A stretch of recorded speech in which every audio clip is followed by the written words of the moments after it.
Namaste. I'm going to share a little bit of an Indian myth with you guys to inspire our practice of leading up to the bow pose.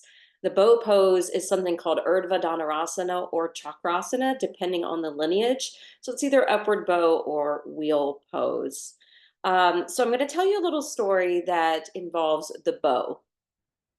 So the bow is something that symbolizes skill and strength. The spiritual significance of a bow is that it can lead to victory over evil, victory over inner conflict. It can represent divine intervention. It can represent respect. It can represent surrendering to the higher power. It can also represent a warrior type energy. Okay, so the story goes that when the bow of Shiva was discovered in the woods, they knew this was a celestial bow. And the king's guardsmen had found this, and it took several men to carry this thing all the way back to the palace. And King Janka at the time had a daughter, Sita, who was coming of age, and he knew he was going to be preparing her for marriage. So he decided one day, after walking by the room that had the celestial bowl, he saw Sita with curiosity checking it out, and she was able to lift it up all by herself. And he took that as a sign that he should contact all the other kingdoms to reach out to all the other princes in the area, that if anybody wanted to marry his daughter Sita, to show up. And there would be like this kind of test to win her hand. And so when all the princes arrived, and one of those was Rama, who's an incarnation of Vishnu. He shows up in the story in the Ramayana. So when he shows up, he discovers that the task is to string the celestial bow. Well, he was able to do this. And then when he was going to demonstrate how the bow worked, the bow not only snapped in half, it created this thunderous sound. It shook the whole earth. And the king knew, this is the winner. This is who's gonna marry my Sita. And so what we're going to be leading up for is the bow pose. I told you some of the symbolism of it and what it represents. But the last thing I want to share is an important quote that I love to share on occasion by BKS Iyengar, who said, "The body is the bow, and the asanas are the arrows, and the target is the soul." So any type of back bends that we do, it's going to tone and strengthen the lower body. It's going to open up the shoulders. It requires an openness of the front side of the hips. It requires a strong back. The whole purpose is to really open up the heart, which is the seat of the soul. So let's begin. We're going to use a couple blocks, a chair, and a strap. All right, I'll meet you on the mat. So one of those blocks you're going to have in front, and one of the blocks you're going to have beside you. And I would also suggest having the strap close by. So we're going to begin on our backs. Now I want you to start with your hands to your belly, closing the lids of the eyes. Just taking time to drop into yourself. To feel your body connected to the mat. The textures that you may feel touching your skin. And then acknowledging your breath and purposely lengthening and strengthening your inhale. Allowing that belly to swell as you breathe in. Focusing on the pranic energy. Prana is the rising energy that compels us to breathe in. And then start to equally emphasize your exhales.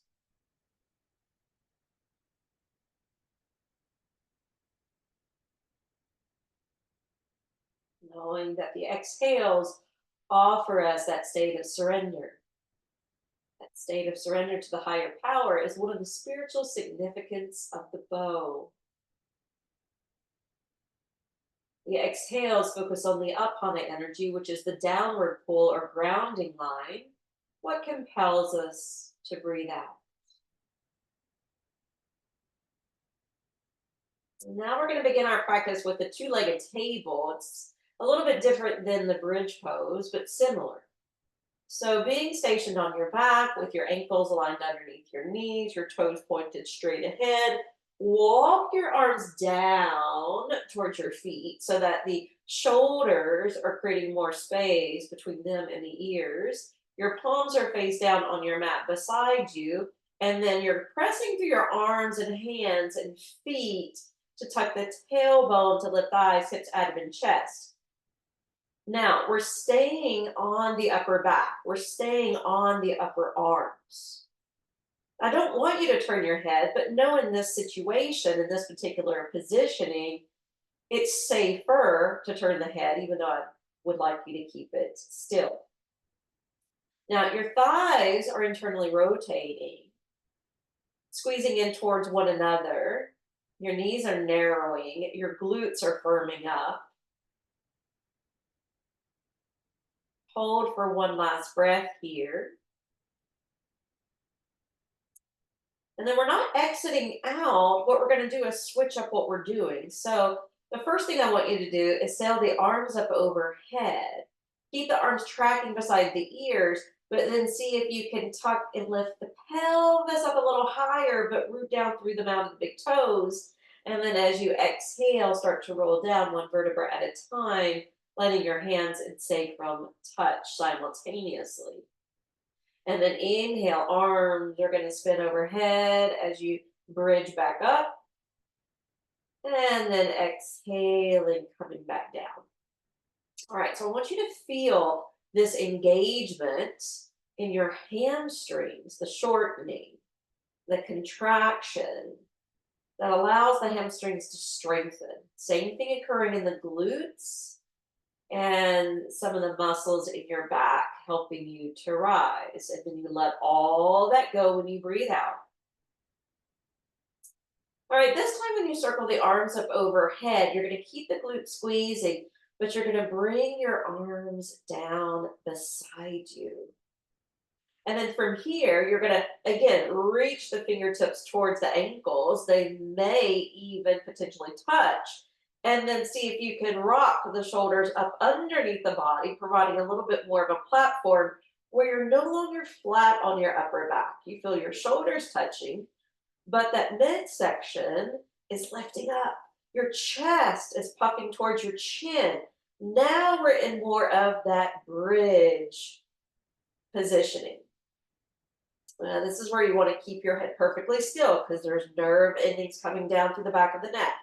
Let's see if you can lace your fingers together, pushing the pinkies towards the floor, puffing the chest up towards the chin, lifting the pelvis up towards the sky, rolling your thighs and knees towards each other. Breathe here and bridge. And then on your next exhalation, I want you to slide your shoulders broad, roll down one vertebra at a time and grab your strap. All right, from here, hook the strap around your right foot and sail it skyward.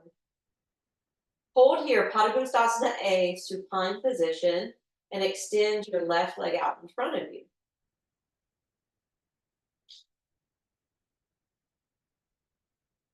Breathe. In a deliberate, conscious way. And then take both ends of the strap into your right hand, extending your right arm as close to the foot as possible. And then as you breathe out, you're going to abduct the leg, fanning the leg to the right. And then as you inhale, pick that leg back up, and you're going to swish it just a slight degree across your belly without moving into a twist. And then inhale, Padangusthasana B. And then inhale, lift it up and cross it over the belly. All right, one more. So remember, we were doing all all that strengthening behind the legs to bridge up. And now we're giving them a proper stretch here. All right, switch sides. So stand on your right foot. Left knee draws in. Padangusthasana A to start with. Maybe sliding your right leg down the lane of your mat. Noticing how that deepens the stretch. Both ends in the left hand. Right hand frees up as you open the hip, taking the leg to the left. Inhale, fan the leg up and over your midline. Doesn't go very far, but you're going to feel that IT band. Open up and then cross it over. Doing one more.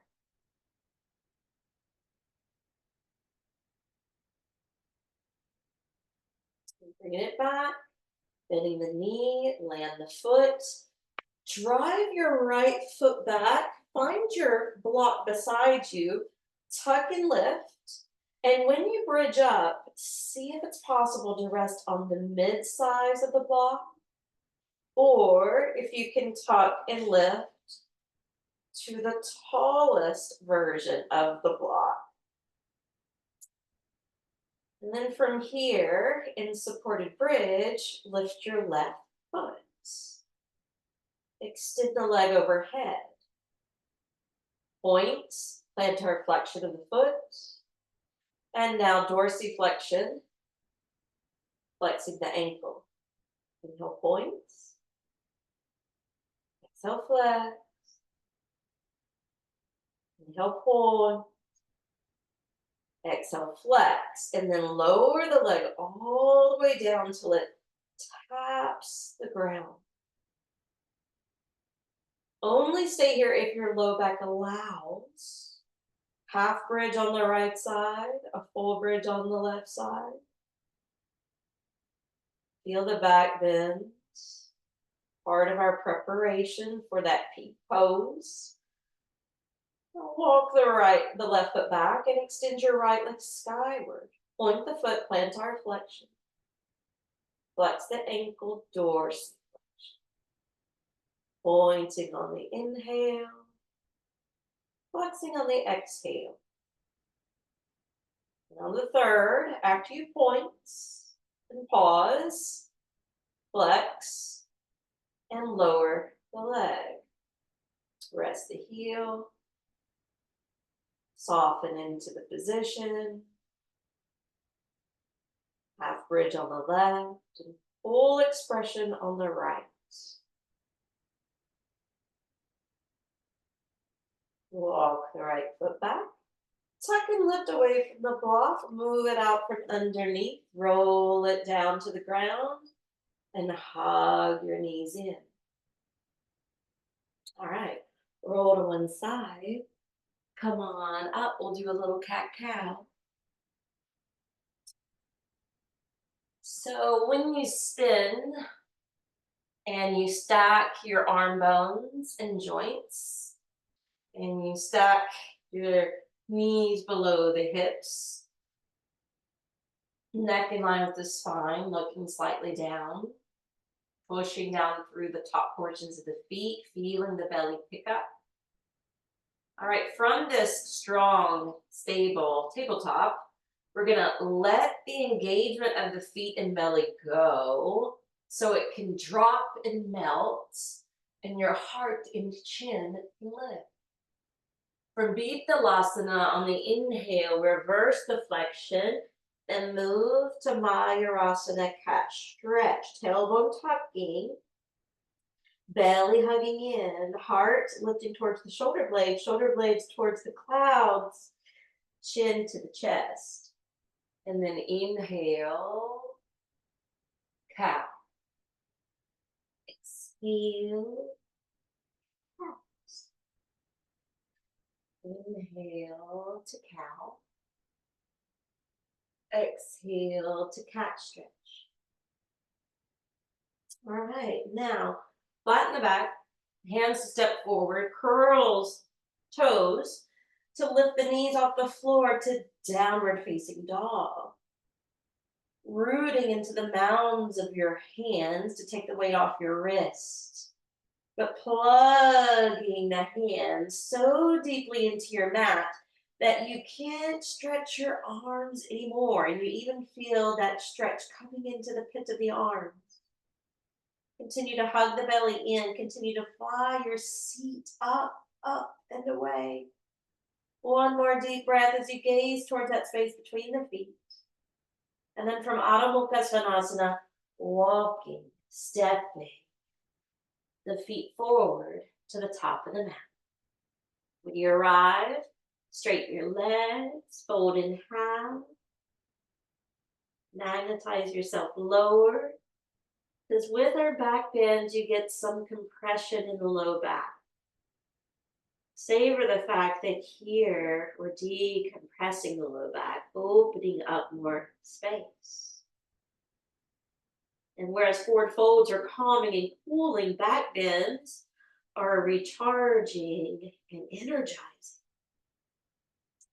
All right, on your next inhale, bring both blocks in front of you. Lift halfway up and look out.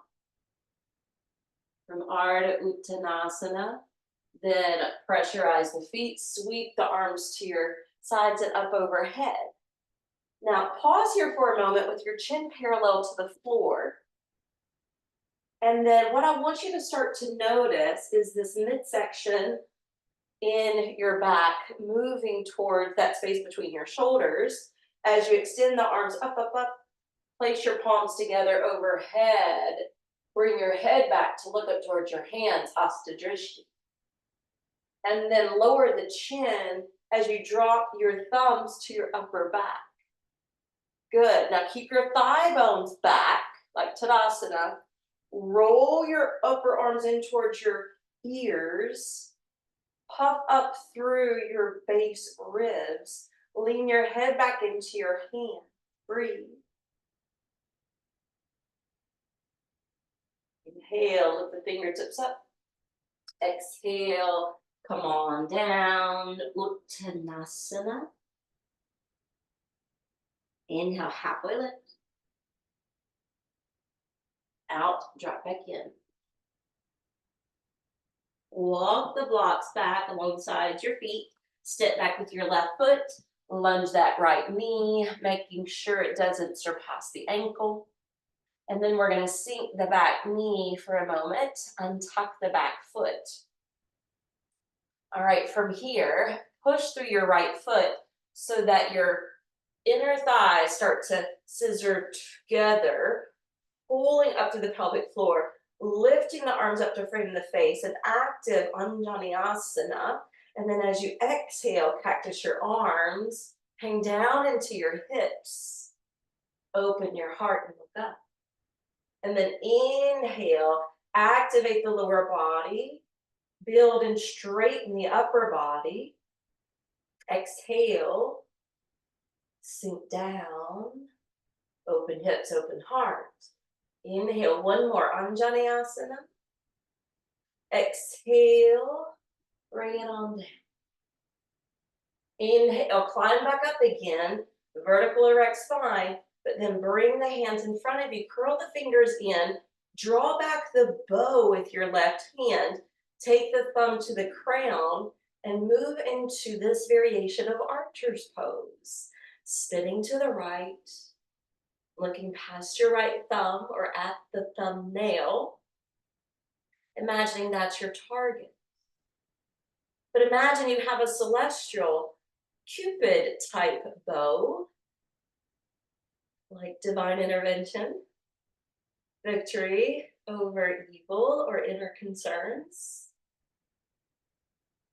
opening up the heart to more love, and affirming, I'm focused on sending my love and light out into the world. Exhale, unwind. Bring the hands down, curl the back toes under, and just let your hips melt a second. Because we need the front part of the hips to be open for wheel or upward bow. All right, now pick up that back knee, lower down the back heel, bring yourself into Virabhadrasana 2. Remember, a bow works with warriors. Open your right thigh, push back your left thigh, lift up your chest, take both arms towards the front side of the mat, but curl the fingers in. Thumbs up. Pull back the bow with your left arm. Another variation of archer's pose.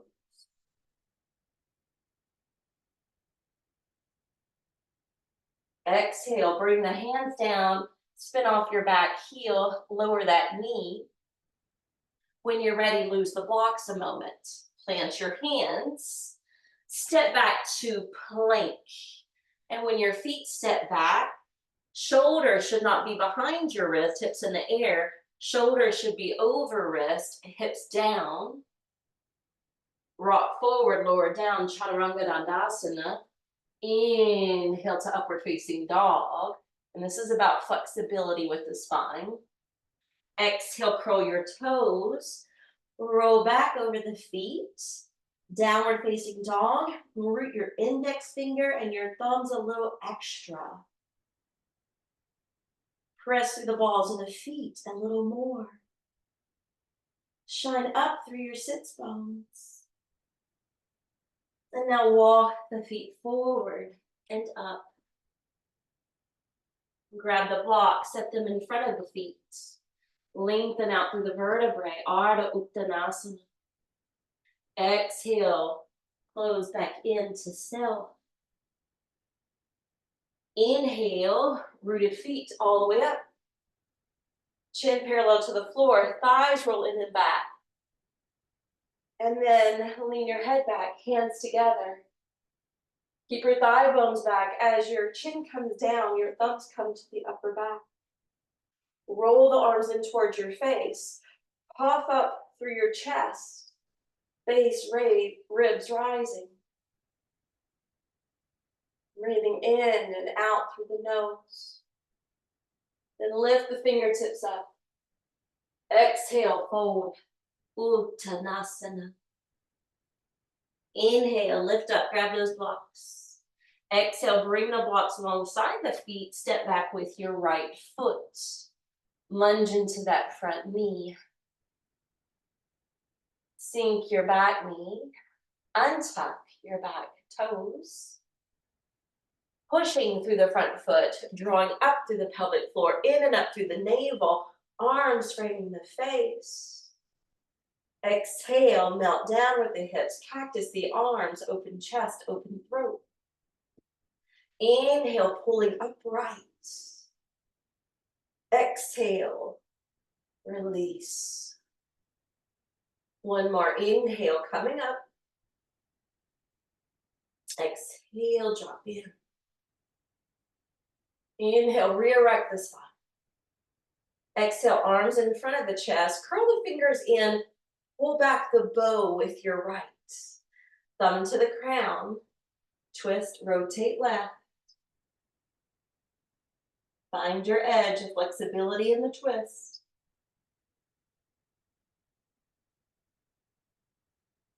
And affirm, I am focused on sending my love and light out into the world. Exhale, unwind. Release, sink, melt, drop. Open this up. That psoas area. Lose the blocks. Take your hands down, lift the knee up, plant the back foot, helicopter up, warrior 2. Once your lower body is lifted, stable, secure, right arm in front, fingers curl in, pull back the right arm. Another variation of archer's pose.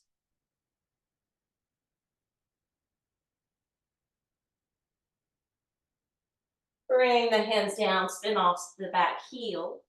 Step it back, plank. Rock forward, lower down, chaturanga.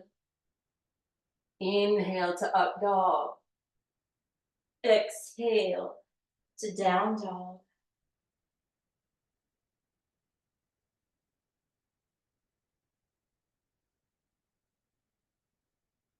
Inhale. Feet can gather at the top of the mat, however you want to arrive. You can even bring the blocks underneath your hands or hands to shins. Exhale, drop in. Inhaling up. Exhale. Hands to the upper back. Inhale. Upper arms rotate towards the ears. Thighs roll in and back. We'll lift the chest. Gaze up. Breathe. Fingertips back towards the ceiling, and then exhale, hands lower to the heart. All right. We're going to use the strap. We're getting closer to the peak pose. And I'm having to shorten my classes since I only have 40 minutes now on Zoom. All right.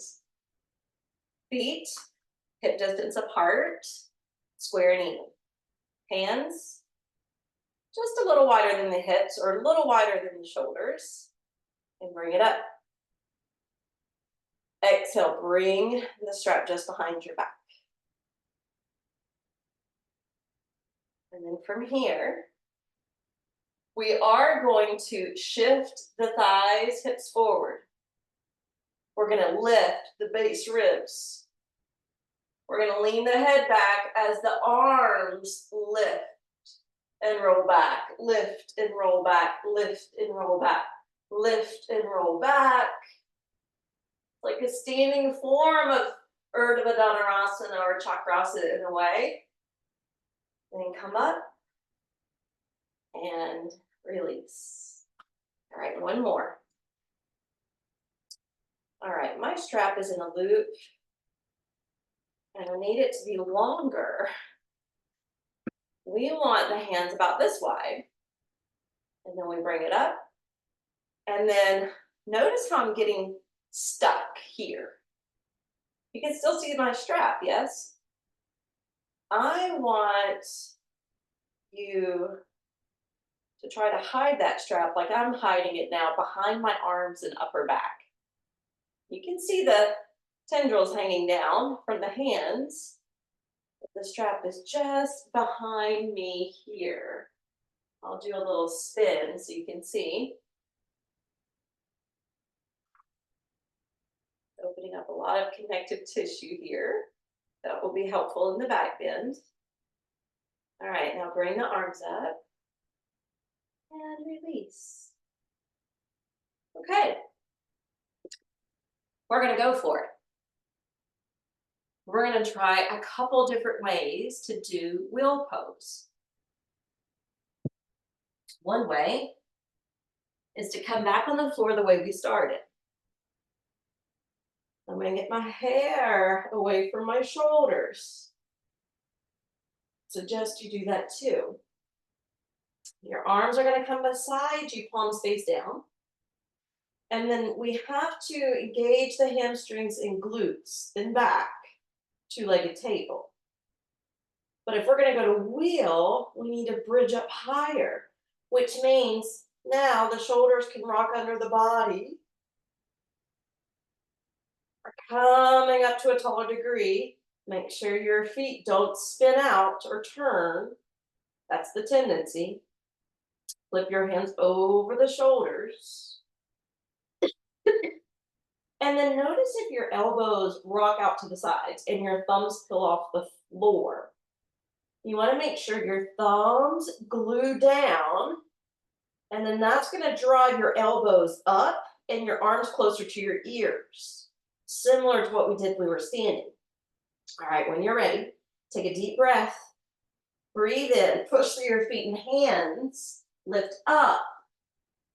Push your chest back and breathe. Try to straighten your arms. I can't fully straighten mine, but try your best. Hold for 3 to 5 breaths. And then when you need to come out, buckle the arms, come to the back side of your head and neck. Roll it down. Hug your knees in for a counter. Or happy baby pose is a nice counter. I actually like this one better after we'll feel it. Ooh, it feels nice. Nice for the low back. The low back is where I have a degenerative disc. So I have to be a little cautious with these back bends. All right. Now, if you have a folding chair or a yoga chair, this one is not my true yoga chair because they're at the studio, but I think it's going to work, right? The nice thing about this one is it's not just steel, it's actually padded. One variation, imagine it's a true yoga chair without the back. You basically step in, scoot, shimmy your butt towards the back side so that when you lower, you can feel the chair supporting you. You can walk your hands down or slide back a little more until your hands are on the mat. And then instead of letting your knees flop open and your elbows flop open like I'm doing here, you push down through the big toe, you push down through your thumbs, activating your arms, activating your inner thighs. And this is a more supportive version here. Coming up when you need to, but remember you might get a head rush, right? Because that's an inversion. Now, if you have an exercise ball, which I don't have right now, those big inflatable ones, you can sit on the edge of the ball like I'm demonstrating in the chair. You can walk your feet forward and start to roll back onto the ball. And that feels even better because of the shape. Okay, and then the last one I'm going to show you, which you're not getting the best angle where the camera is, but I'm taking the legs of the chair all the way to the wall, and you may hear the chair actually move back to the wall, but that's okay. You come to sit in front of it, but then it's kind of like a reverse tabletop. See, my feet are going wide. I got to get them back, proper place. It's kind of like altar pose or reverse table, right? You tuck and lift until your shoulder blades are here on the chair, right? You're bridging up to get there. Then I'm going to lower my head and I'm going to take my hands to the back of the chair. But again, you don't want the elbows flopping out. You want your shoulders back, elbows up, feet are rooted, and then you push your arms into the chair and you shift up. To come back, you lower down and out safely, the same way you got in. That's a lot.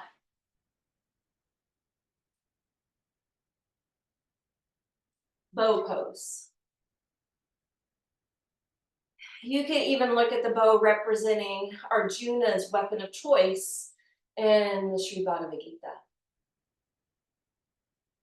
Doesn't have to be Shiva's bow or Vishnu's bow or Rama's version of the bow.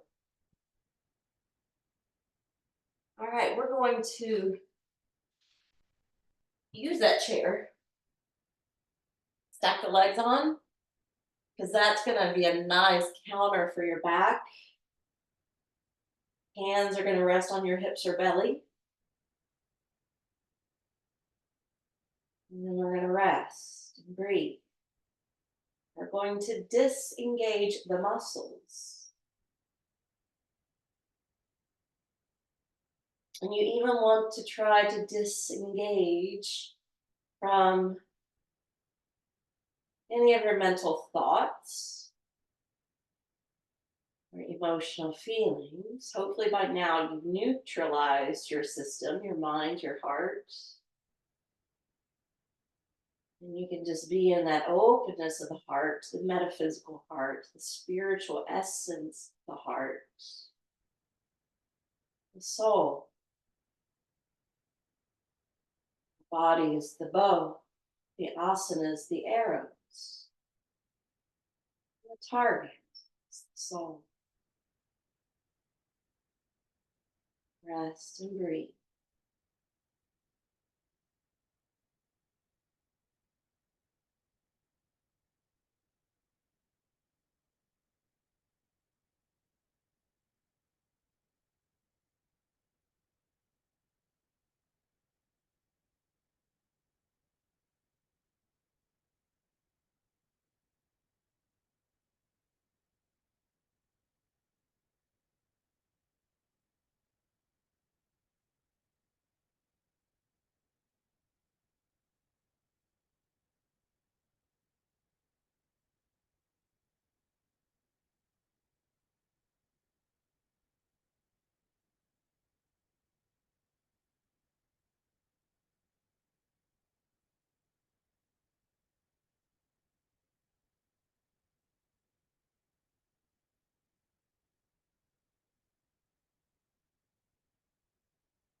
Please stay here longer if you need more rest, more integration, or a longer meditation.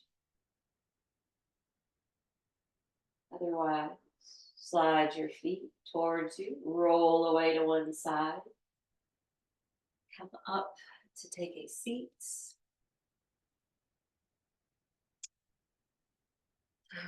This is the first class I filmed in a couple months. I'll try to get this out pretty quickly because I still have a year's worth of videos that I still need to upload, but I wanted to offer you something new. So stay inspired, be the change, and embrace change. Namaste.